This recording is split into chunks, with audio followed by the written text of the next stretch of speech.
Hi everyone, this is Monica from Spring Chick 28. I'm doing a video response for Amador, and he's hosting his 500 Subbie challenge giveaway.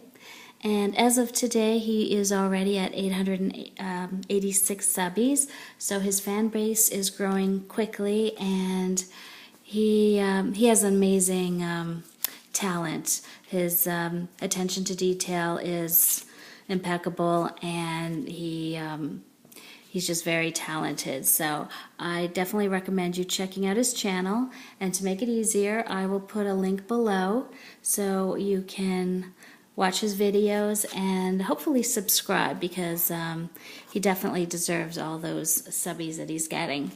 And so for his challenge, he asks that you create a tag or a card, and what he wants to do is decorate a vine that he has stretched across the top of his craft room and hang all the cards and tags that he receives from his subbies and show them off. So it's a really cool idea, and I'm excited to see what it looks like once he's done. And for my inspiration for the card that I'm making for him, he also collects vintage style mason jars from Ball, and this year they came out with the 100th anniversary blue tinted edition. So he had a video on that, and he likes to collect them, so I thought it would be a perfect idea to put this in the card. So what I used was a stamp I just purchased from Jamie's shop on Zibbit, not too shabby, and she recently had a sale, and I was excited to use this, and it's called Summertime Charm by Lawn Fawn. And I used the jar, the label, the little lacy edge, and the heart stamp. It's a lot of fun to use. Oops. And then to make the cutting out a lot easier, I just used these long cuts that coordinate with the Summertime Charm stamp set, and I used the lacy edge, the hearts, and the jar. And for the jar especially, it was really nice to use because I took a piece of scrap acetate and I cut out the outline of the jar. I'm not sure if you can see. This is just an extra. And it would be difficult to stamp on this and then not show the ink, as well as trying to hand cut this, so the lawn cut is really helpful for that. So I placed that on top of the stamped images to give it kind of like a glossy look. And if you don't have that, the glossy accents probably would work really nicely as well, if you don't want to cut that out if you happen to have the stamp set. But I attached the acetate to the stamped image with my glossy accents after I had colored them in with my Copic markers. I had also used some of this baker's twine from Hemtique in the natural color just to tie around the mouth of the jar for added dimension. And then let's see, for the paper, I used some white cardstock on top of the corrugated card base and used my Heidi Swap edge distressor just to give it a more vintagey feel.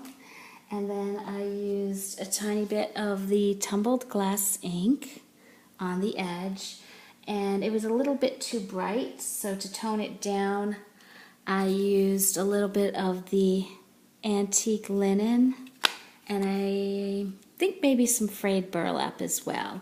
But I just wanted to dull it up a little bit, so it looked a little bit more old-fashioned. And then for the paper, I had some scraps left over in the aqua paper, and it's from Die Cuts with a View, and it's called La Belle Rouge stack. And it's that aqua paper, and that's one of his favorite colors. And I also used some ivory paper from Making Memories from the Modern Millinery collection, and this is called Mill Big Lace. And the side I used is, it's very faint, but it's like a lacy look. It's ivory and white. And on the other side is a green and white lace print. So I thought the ivory would coordinate really well with the aqua.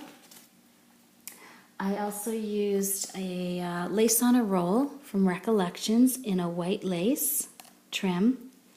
And I've never used this before, but it works really well. It's nice and sticky and very simple to attach. And then on top of that, I used some little pink heart buttons that are self-adhesive. And before I stuck them down, I just threaded some more of that baker's twine through a needle and just threaded that through the holes of the little buttons and attached that. And let's see what else. For the hearts, I colored them in with my Copic markers and added a little bit of Stardust stickles just to give them some extra magical shine. And let's see, I think that's about it. So here's a close-up. You can see the acetate.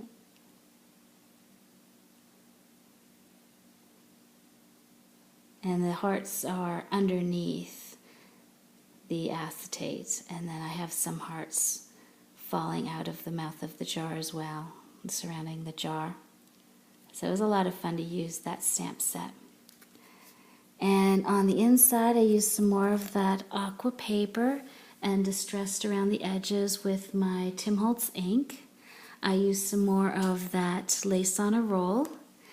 And for the little doily, I used my Cottage Cuts, and it's called Tea Time Doily. And I distressed the edges with my Tim Holtz Distress ink. And for the 500, in honor of his 500 subbies, I used the stamp set from Doodlebug Design and Hampton Art, and I just did the 500. And for the congratulations, I used an Inkadinkadoo stamp called Special Thoughts Set with the little decorative edge with the congrats. And I used some more of the white textured cardstock underneath the aqua paper and just distressed the edges with some frayed burlap and antique linen to give it the aged look. And that's there. On the back of the card, I just had some leftover die cuts that I cut out with my Cricut machine, and I used my Easter cartridge and just made a few small, like little doily cuts. And I just used a Stampin' Up! Heart stamp and colored it in with my Copics and my name stamp. And on the edge, I just used some more of the tumbled glass ink. And that's it. So I hope you like it, Amador. And congratulations on all your subbies. And like I said, if you guys want to check out his channel, please feel free. I'll leave his link below. Have a great day, everyone. Bye.